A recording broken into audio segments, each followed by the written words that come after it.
প্রয়াত প্রাক্তন প্রধানমন্ত্রী মনমোহন সিং। মারা গেলেন প্রাক্তন প্রধানমন্ত্রী মনমোহন সিং। বয়সজনিত নানা অসুস্থতায় ভুগছিলেন তিনি। বৃহস্পতিবার তাকে ভর্তি করানো হয় দিল্লি এইমসে। রাত 8টা নাগাদ তাকে নিয়ে যাওয়া হয় হাসপাতালের জরুরি বিভাগে। রাতে হাসপাতালেই প্রয়াত হন প্রাক্তন প্রধানমন্ত্রী। কংগ্রেসের নেতৃত্বাধীন ইউপিএ জোটের প্রধান মুখ হিসেবে 2004 থেকে 2014 সাল পর্যন্ত 10 বছর প্রধানমন্ত্রী পদে ছিলেন মনমোহন।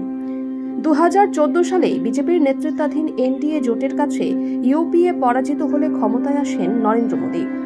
এছাড়া পিভি নরসিংহ রাও পরিচালিত সরকারের অর্থমন্ত্রী হিসাবেও দায়িত্ব সামলেছেন মনমোহন। 2021 সালের এপ্রিল মাসে কোভিডে আক্রান্ত হন তিনি।